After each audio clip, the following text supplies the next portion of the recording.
What's up, everybody? In this video, I'm going to be diving in on 7 lessons learned throughout 2024. So it's been an awesome year. Today's actually Christmas Day that I'm recording this. So I wanted to sit down, take a second to reflect on the year, reflect on a few lessons learned along the way in hopes that helps me retain them and not have to relearn them again in the future, which I'm sure I'm going to need to do. Anyways, and then I've got a quick bonus lesson to start. So what I'm calling lesson 0 is done is better than perfect. And this lesson actually came while trying to create this video.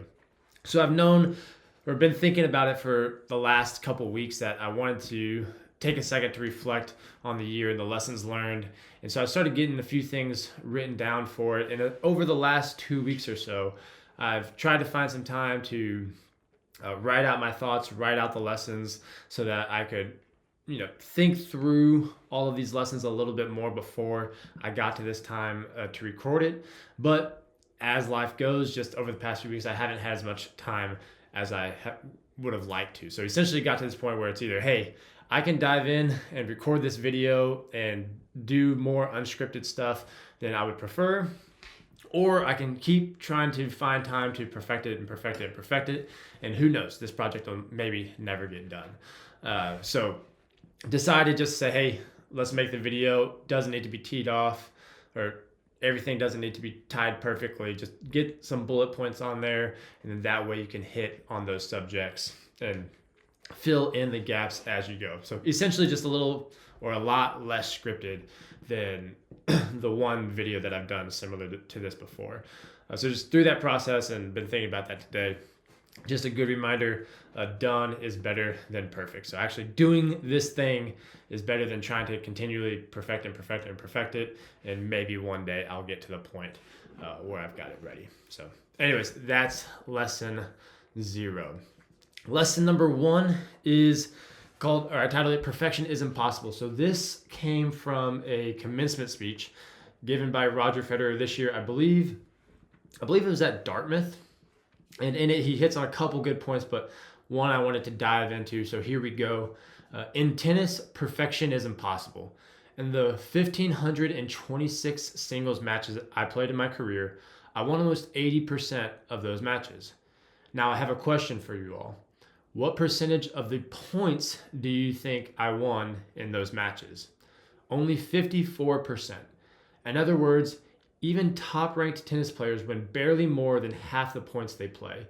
When you lose every second point on average, you learn not to dwell on every shot. You teach yourself to think, okay, I double faulted, it's only a point. Okay, I came to the net and I got passed again. It's only a point. Even a great shot, an overhead backhand smash that ends up on ESPN's top 10 plays, that too is just a point. Here's why I'm telling you this. When you're playing a point, it is the most important thing in the world. But when it's behind you, it's behind you. And this mindset is really crucial because it frees you to fully commit to the next point and the next one after that with intensity, clarity, and focus.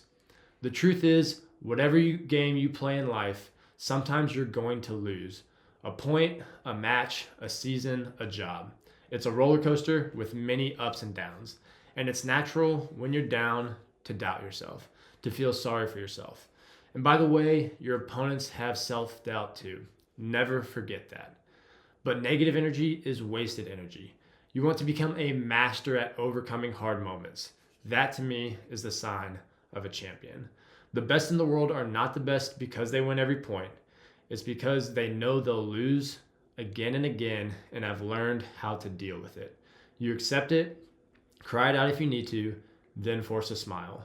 You move on, be relentless, adapt and grow. Work harder, work smarter. Remember, work smarter.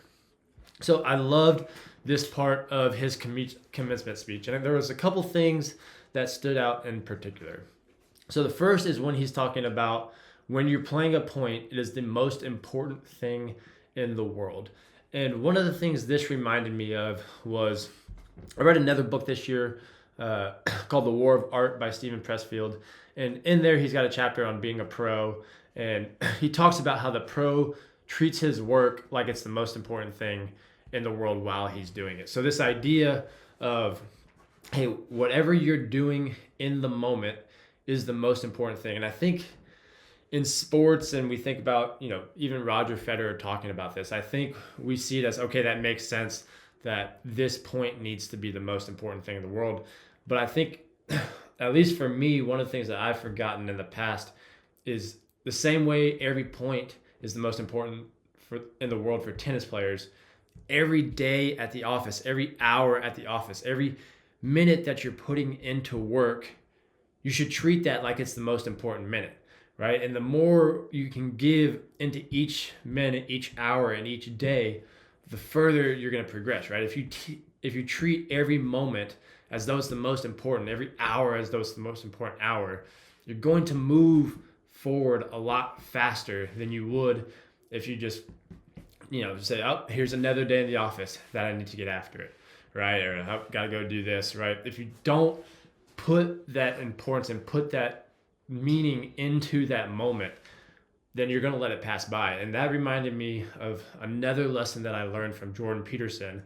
And it's how he defines a meaningful life. And what he says is, essentially, if you want to have a meaningful life, the definition of that is everything you do matters, right? So the same thing, like whenever you're in that point, that's the entire world. Whatever you're doing in that moment, make it matter. If you want your life to be meaningful, that means everything you're doing matters, and treat it as such.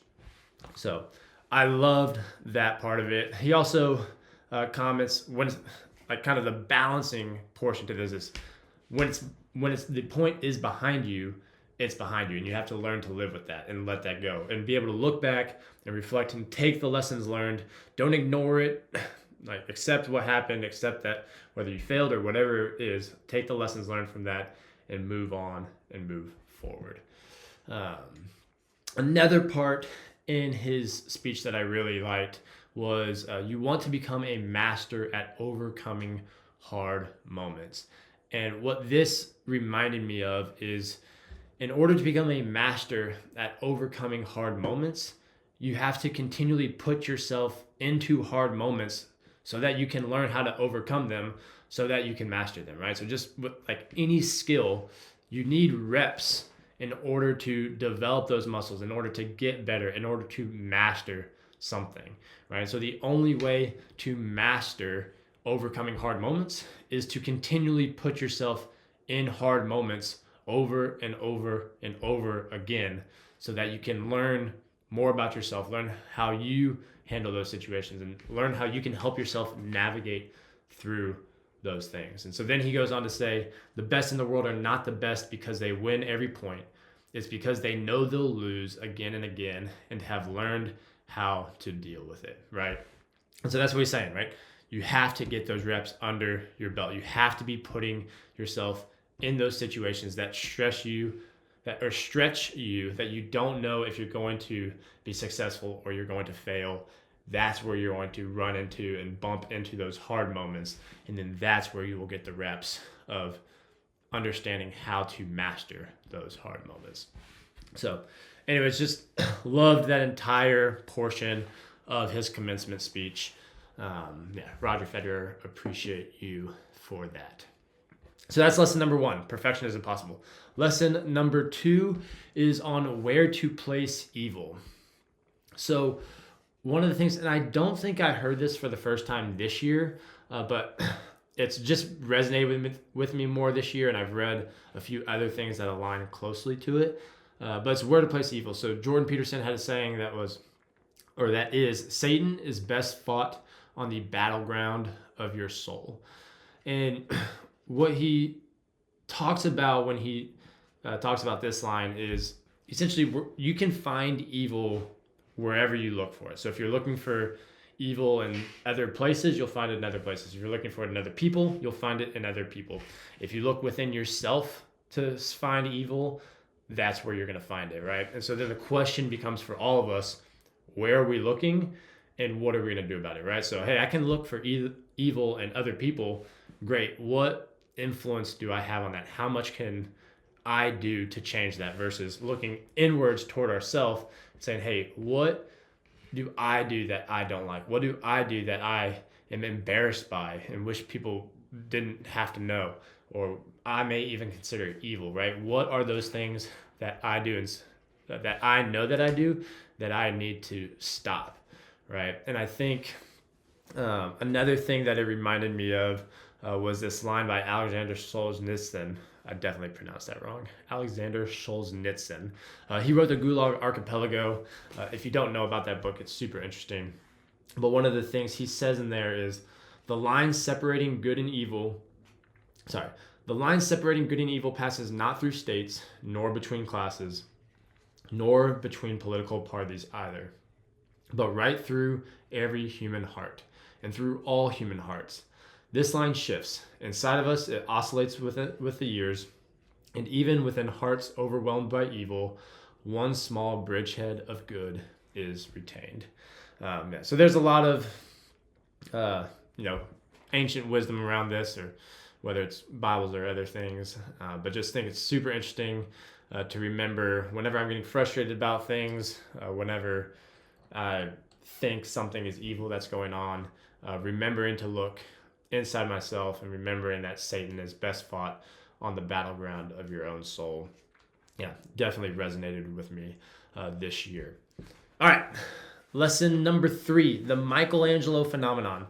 So this is one I was introduced to by Chris Williamson. So his podcast, Modern Wisdom, is one that I've definitely picked up a lot this year and I found super interesting. He's blowing up and he's awesome. If you haven't bumped into him, definitely go check him out. Like I said, his podcast is called Modern Wisdom.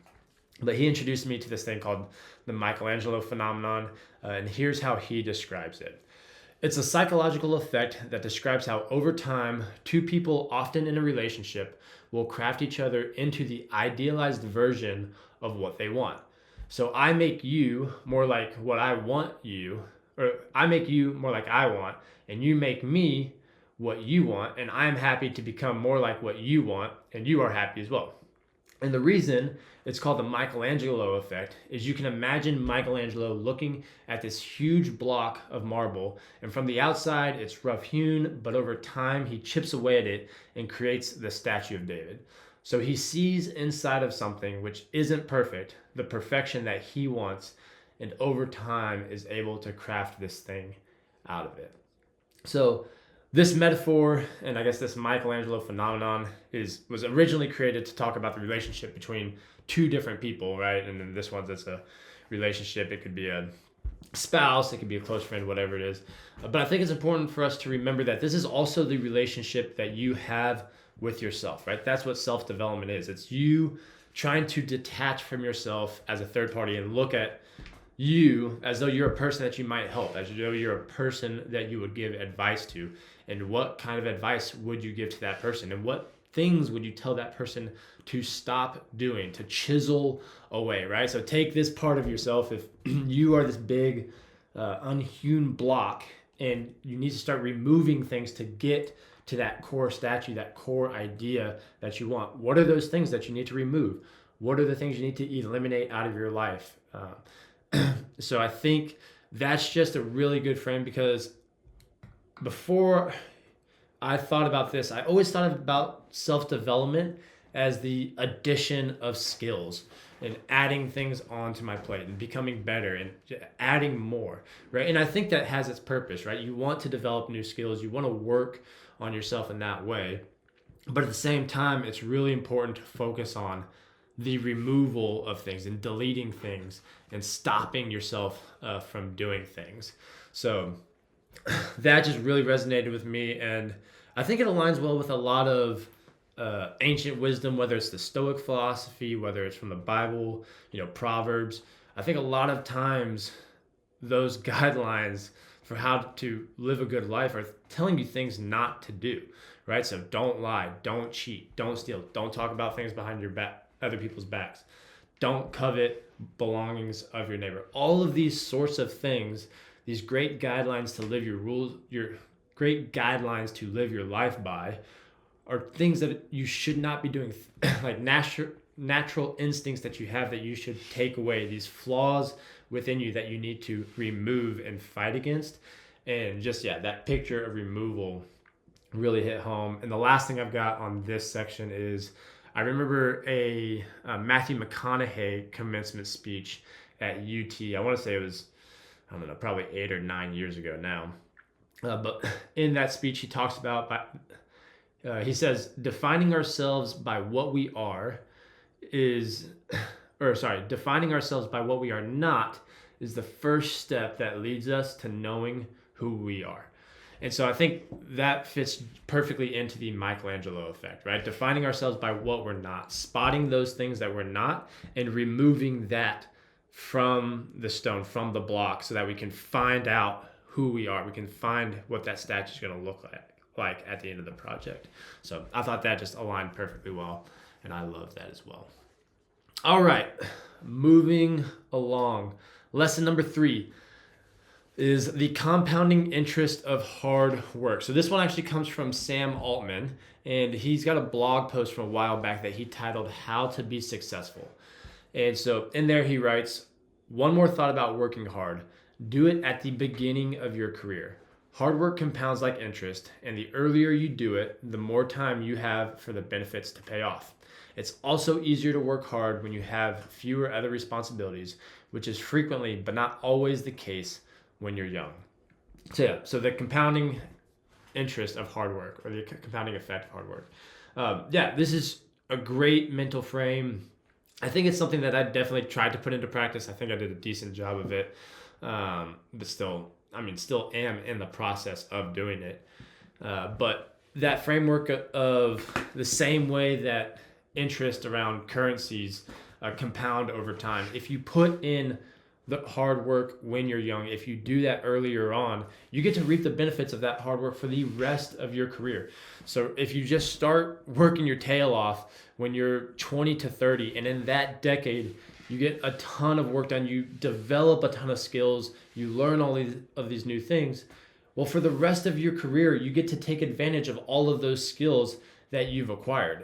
And they're just going to build and build and build and hone in over time. So even if you start coasting at 30, you have this foundation that's so robust that it allows you to be very effective in whatever you're doing. Versus, say you take the first 5 or 10 years to coast a little bit, and then you decide to kick it into gear in your 30s or mid 30s or something. Now you're losing all this time that you could have had compounding interest in your 30s if you had worked a little bit more in your 20s. Now you don't have that, so you're starting that. Instead of starting that at 20, you're starting that at 30 or 35. So just a super interesting frame to help you really think long-term about your career and what you're doing. And like I said, this still applies for me where I'm at today. I'm still very early on in my career. And if I continue to push myself and try to build that foundation now, that'll help me have more compounding interest later. So like I said, just a really interesting frame for thinking about that. Hey, how much do I balance work? Work-life balance, right? How do you figure out that balance? Think about the compounding interest of hard work, and think about if you want to front load some of that so that you can get the benefit over that for the long haul. So that was super interesting. Love that one. So that was lesson number 4 from Sam Altman, and the compounding interest of hard work. Lesson number 5 is defining words. So as I've read, listened to, and maybe studied a little bit more successful people, or at least people who I find successful, I look up to Jocko a lot. I read a ton of stuff from Jeff Bezos, Elon Musk, other leaders within organization. Reed Hastings was one, Reid Hoffman, and Reed Hastings. I think he's LinkedIn. Just a bunch of people I've been looking at more and trying to understand how they think and how they approach things. The more and more I focus on what they do, the more I think I realize how well they've defined certain words, right? So oftentimes I see whenever they answer a question, they start answering a question by defining a word that was in the question. And then they'll go on to maybe explain it a little bit more and then add context with a story. But so much of it revolves around defining a word and understanding what words mean for yourself in very simple terms. And so an example of this is an answer that Jeff Bezos gave. And this interview was actually way long ago. I think it was early 2000s when he gave this answer. But somebody asked him how he deals with stress as the CEO of Amazon. And his answer was just super interesting to me. He says, stress primarily comes from not taking action over something that you can have some control over. If I find that some particular thing is causing me to have stress, that's a warning flag for me.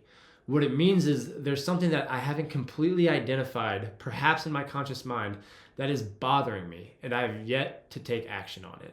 I find as soon as I identify it and make the first phone call or send the first email message, whatever it is, or send up the first email message or whatever it is that we're going to do to start to address the situation, even if it's not solved, the mere fact that we're addressing it dramatically reduces any stress that might come from it. So super interesting. So first off, he answers this question by defining what he thinks stress is. And essentially he's saying stress is this emotion that I get when there's something that I should be doing that I'm not doing, right? And so now that he's defined that, he's able to essentially create a protocol of a behavior that he needs to do to remedy that situation. So he can say, okay, I'm stressed. The definition of stress means that there's something that I have control over that I'm not taking action on. What is the protocol I need to do? I need to take the first step. I need to start with action and go start addressing whatever this thing is that's bothering me. So now he's got this definition, and because he's defined it so clearly in his mind, now he can run a protocol to remedy the situation and get him out of that stress state. And so he also gives an example. He says, for example, you can be working incredibly hard and loving it, and likewise you can be out of work and incredibly stressed over that. If you're out of work, but you're going through a disciplined approach of a series of job interviews and so on, and working to remedy that situation, you're going to be a lot less stressed than if you're just worrying about it and doing nothing. Right? So he gives the definition, gives more context, gives a story as an example. And this is one example with Jeff Bezos talking about the word stress. But like I said, as I've been listening to more and diving in on more things, I realize that this is often the way that people who are very articulate and know what they're talking about answer things. You can tell that they've thought through what these words means. They've thought through the definitions of those words, and they know how to communicate around that. And that's definitely something that I have not done in my life. I mean, there's so many words I can think of where if you were to ask me, I wouldn't be able to give you a simple, clear definition that I can then use to tie to behaviors to then, run a protocol to fix it, right? So for example, courage, curiosity, passion, happiness, humility, fear, failure. These are all words that I don't think I would be able to articulate an answer as clearly as Jeff Bezos did on that one about stress, and like I hear other people do all the time. So another thing, last thing on this point or this lesson was, I was listening to one of Chris Williamson's podcasts, and barely in passing, and he actually gets interrupted at the end of saying it, so the conversation doesn't continue past this point. But he says, anybody that spends enough time crafting words and thinking about them anybody who spends enough time crafting words and thinking about them precisely ends up having a very accurate view of the world. All right, so I'll do it one more time just for me. Anybody that spends enough time crafting words and thinking about them precisely ends up having a very accurate view of the world. And I think that's spot on. I think the more accurately you can understand your definition of words, the more accurate view you have of the world. The more you've got a better map of the landscape that you're working with. Yeah, and I think at its foundation, words may be one of the most foundational things there is to understanding that. All right, so that was lesson number 5. Lesson number 6 is great stories belong to those who can tell them. So I came across that in a book called, I think it was Hidden Genius. I can't remember the author's name off the top of my head. I'm sorry. But I just love that quote when I came by, great stories belong to those who can tell them. I read this book called Story Worthy this year by Matthew Dix. And the whole book is about being able to tell better stories. It's written, Matthew Dix is an incredible storyteller, and he's also really good at teaching other people how to tell stories. So I'd highly recommend the book if that's something you're interested in. But one of the ways when he talks about learning how to tell stories, the first step in it is finding the stories and then crafting them. So identifying what stories in your life you want to tell and that you have collected, so that you can then actually work on the process of writing that story and forming it. And for me, that's just something I've been really bad at doing. Is I don't know if I have a worse memory or what, but I'm just not good at retaining memories. And so one of the things I've tried to start doing more is actually getting those things written down, writing down stories from my life. But anyways, circling back to the book Storyworthy, there's 2 exercises that Matthew Dix gives to that he gives in order to learn how to tell better stories. To collect more stories from your life so that then you can go tell them. So number 1 is homework for life. So essentially this is kind of a just daily, it's closest to be a daily journaling thing, but instead of being a journal of, oh, I did this, that, and the other thing, it's actually recording what he calls 5-second moments. And what a 5-second moment is essentially, for him, you essentially revolve an entire story around a 5-second moment, which is, the main lesson from the story or the main thing of the story all coming together. That's what he calls a 5-second moment. So it's not I went here and I did this. It's hey, what's this moment from the day that I can capture, that I can remember, and for whatever reason that might be. And so homework for life is just doing that every single day. And then the second exercise is called crash and burn. And this is a super interesting exercise. It's essentially just stream of consciousness writing. So whatever is going on in your brain, you write that down. If you change the subject, which your brain, you'll find, does all of the time, it's just incredibly volatile with where its thought path goes. And it's really crazy to see it as you write it out. But anytime you change subject, you just write a slash in between it. So I normally just do it till I get to the end of the page. It takes me a couple minutes. But it's a really fun exercise. Like I said, I've done it a few times. I wasn't sure what to think about it going into the first one, but it was actually really effective at pulling out some stories from my life that I don't know if I would have remembered otherwise. And, there have been times I've done a whole page and nothing really came out of it. I would say that's been 20 or 30% of the time. And then about 70% of the time, it's really, really interesting to see the direction that my mind went and a few things that my mind drifted to that I hadn't thought about in literally a decade. So anyways, those were 2 really good things I learned from Matthew Dix when it comes to telling stories, about how to collect more of them in your life so that you have more great stories to tell. And so other things that this quote made me think of is just, you've got to pay attention to what's going on in your life. You've got to take a second to slow down, capture those stories, think about the lessons that you learned from them, and then you can move on and have them captured. And that's, part of why I'm doing what I'm doing right now today, is to try to capture these memories, capture some of the learnings from them, talk about them, talk it out right now, in hopes that this can kind of be an anchor for me to remember all of these lessons moving forward. So great stories belong to those who can tell them.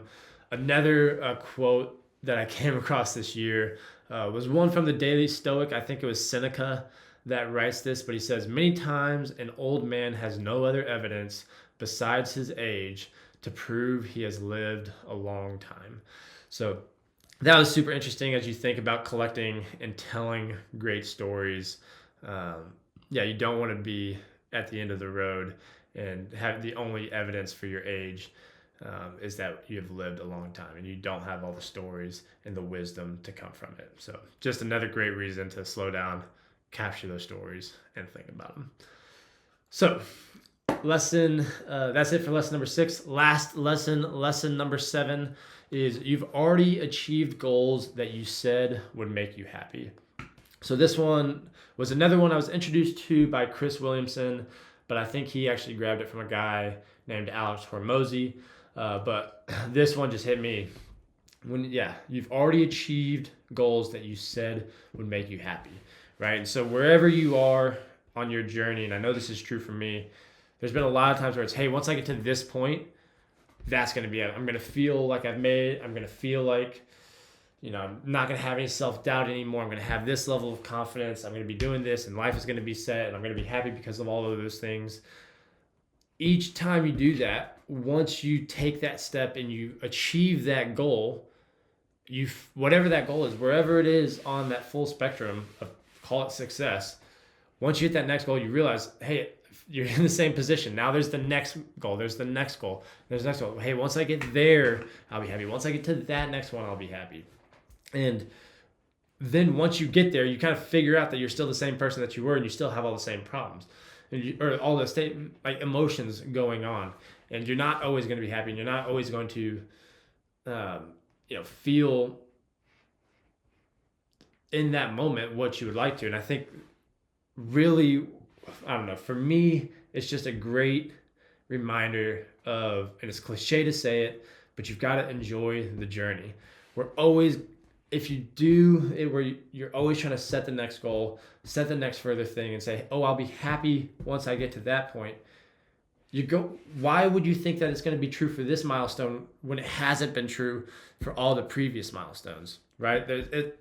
You've proven to yourself that that's not how it works. And so what that means is that we have to find the happiness in the journey along the way. We have to be happy through the process of going through each milestone, because we've already achieved goals that we've said would make us happy, yet we're not. So when we do that again, it's going to be the same situation if that's how we keep defining it. It's got to be that you find the happiness through the journey of the entire way. And this is something I say not from a position of authority, because I've struggled with it just as much as anybody else. But I think it's just a super important thing. And it just really hit home when I heard that, when I heard Chris say that for the first time. You've already achieved goals that you said would make you happy, yet here you are. And think hard about that, because it's important to reflect on. So anyways, that's a wrap for the lessons. So hope you got a little bit out of this. I know that I certainly did. Appreciate y'all, and hopefully I'll be doing another one of these soon.